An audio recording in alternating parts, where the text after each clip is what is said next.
Let us check our practice exercises. Number 1, 8 raised to negative 2. That is equal to 1 over 8 raised to 2 or 1 over 64.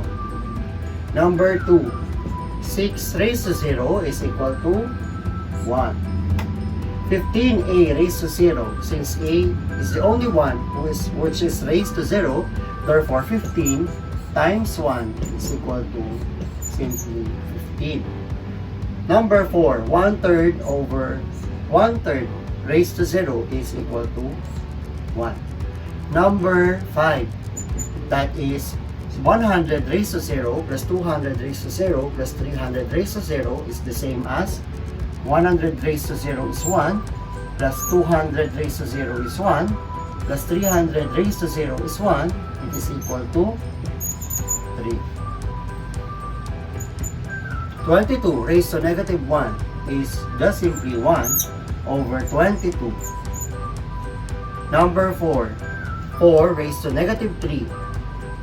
So we will place negative 4 raised to negative 3 to the denominator and it will become 4 raised to 3.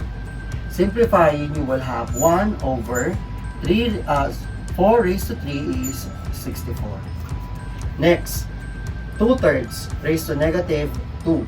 So it will become 2 raised to 2, negative 2, over 3 raised to negative 2, exchanging the places of placing 2 raised to negative 2 to the denominator and 3 raised to negative 2 in the numerator. So you will have 3 squared over 2 squared. Simplifying, you will lead to 9 over 4. Number 9. So 8 raised to negative 3 over 8 raised to negative 4. So since it is a quotient rule, we could rewrite it as 8 raised to negative 3 minus the quantity negative 4. So simplifying, you will have 8 raised to negative 3 plus 4, that is equal to 8. Negative 3 plus 4 is 1. So 8 raised to 1 is equal to 8.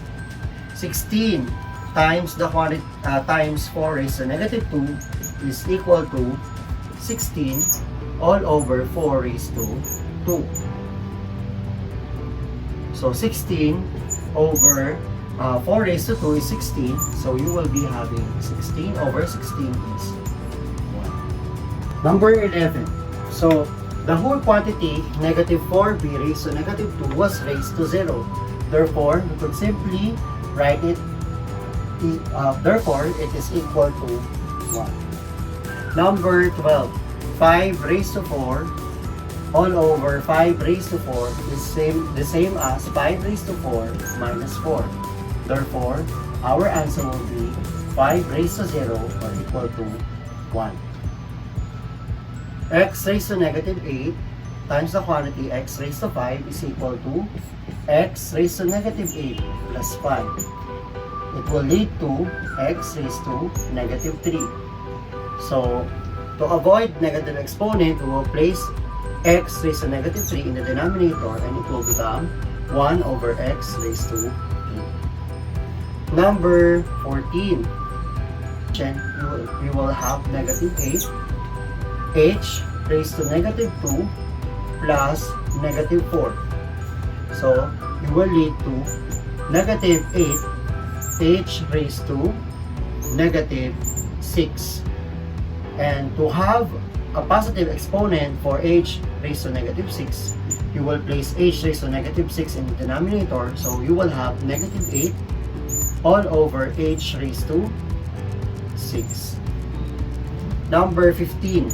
Simplifying 15 over negative 3, you will have negative 5 n raised to negative 4 minus 6 p raised to 5 minus negative 7. Close negative exponent with a parenthesis for you to avoid errors. So negative 5 n raised to negative 4 minus 6, you will have to negative 10 p raised to 5 minus negative, negative, it will become plus 7. So you will have negative 5 n raised to negative 10 p raised to 12. Since n was raised to a negative number, you will place n raised to negative 10 in the denominator. So negative 5 p raised to 12 over n raised to 10. Okay, if the number is negative or the literal coefficient is negative, you will not place it in the denominator. You will just place or you will just exchange the places of the terms which has a negative exponent. Therefore, our final answer is negative 5 p raised to 12 over n raised to 10. I hope you got a perfect score in our practice exercises. See you again on our next video. Like, share, and comment your suggestions on the comment box below, and don't forget to subscribe. To get notified with our latest videos, just click the notification bell.